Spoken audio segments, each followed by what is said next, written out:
As one of the biggest stable AD carries and competitive play and in solo queue, you should almost always have Kaisa as part of your champion pool. She's got one of the most self-sufficient and high impact kits imaginable and will be able to carry in most games, provided that you have the mechanics and knowledge to back it up. I'll be going over why she's such an important champion for most players in solo queue and a few tidbits that you should be aware of with her so that you can maximize her kit both in and out of the game.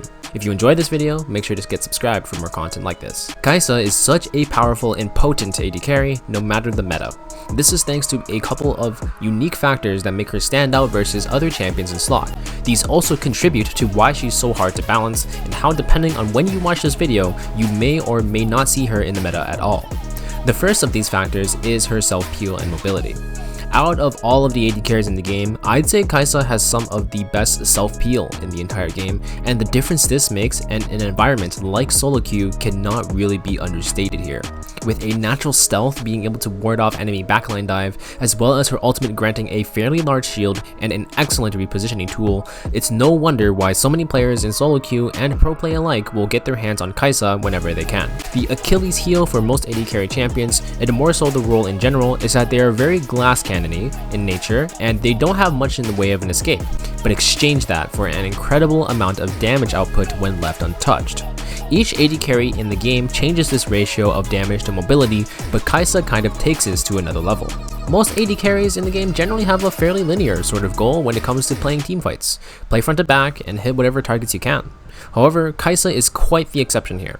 Although she has the ability to DPS like a traditional AD carry, she also has the potential to hit the gas and straight up dive the backline like an assassin. This ability to backline dive from end to end of a fight is something that is extremely unique to Kaisa and actually needs to be capitalized on in order to maximize her effectiveness.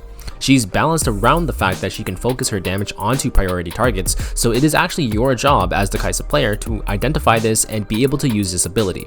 Remember, Kaisa deals less damage than many immobile AD carries, but she trades this off for mobility that no other AD carry in the game can match. This ability to be so flexible and fluid in your gameplay essentially means that you don't really need to rely on anyone else in fights a lot of the time. If you know what you're doing and are mechanically capable enough, you'll be able to peel for yourself plenty and create plenty of opportunities for yourself to just fly through fights. Although Kaisa is an excellent pick for her carry potential in solo queue and can be really flexible in most situations thanks to her self-reliance, I would not recommend picking her in every single game you can play.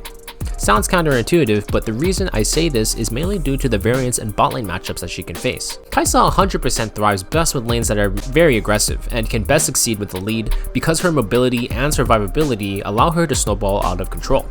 If you're playing a lane matchup where you can't really do that, or you have a support like an enchanter by your side, it generally gets more difficult to punish the enemy laner. Consider Kaisa almost like a lane bully and assassin, in the sense that you should pick her when your win condition is to dive enemy backliners and can easily do so. If the enemy also has a lot of backline dive, or if you don't have enough follow-up to create a team comp around that, maybe it's an opportunity for you to pick another champion that can deal with that a little bit better. Now that we understand the premise and why Kaisa should be added to your champion pool, let's go over some of the details you'd probably want to understand so you can be successful on her. For runes, she typically enjoys going Hail of Blades for its excellent synergy with her passive in the early game and the ability to become a lane dominant champion, especially with an aggressive support like Leona or Nautilus. In terms of itemization, since she has gratuitous scalings on both the AP and AD side, her optimal build ends up always changing depending on the current meta. This is also what makes her such an annoying champion to deal with when she gets ahead, because she can capitalize on the best of both the AP and the AD items in the game and can truly customize her build based on her needs.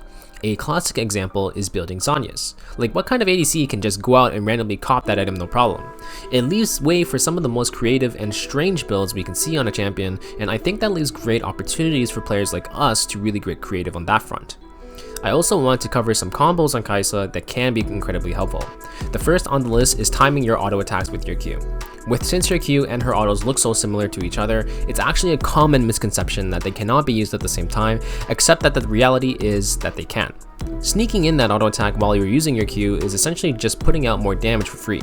You can also take this a step further at times and pair this with your E for a quick getaway. Continuing on the E, you can actually use the evolved E's stealth mechanic in order to negate targeted abilities. There's also a few things with your ultimate here. So you can cancel your W animation by casting both at the same time. Your ultimate is also an auto attack reset, so a combo is actually to auto attack, ult, and then auto attack again. You can even Q in the middle of your ultimate dash to snipe targets. It will automatically snap to the target that's closest to you. These are all little things that you can do to give that little bit of edge when you really need it. And if you want to go even further than this, I'd recommend looking into things like the evolve cancel tech that other people have featured as well. Overall though, this comes back to the point that I'm trying to make with Kaisa here. She's an awesome and flexible AD carry with insane mechanical output and the ability to succeed in almost every game, and is one I totally recommend for you to pick up. Hopefully this video was helpful to you guys, and I'll see you playing Kaisa a little bit more in your next games. So, I'll catch you in the next one. Stay fresh.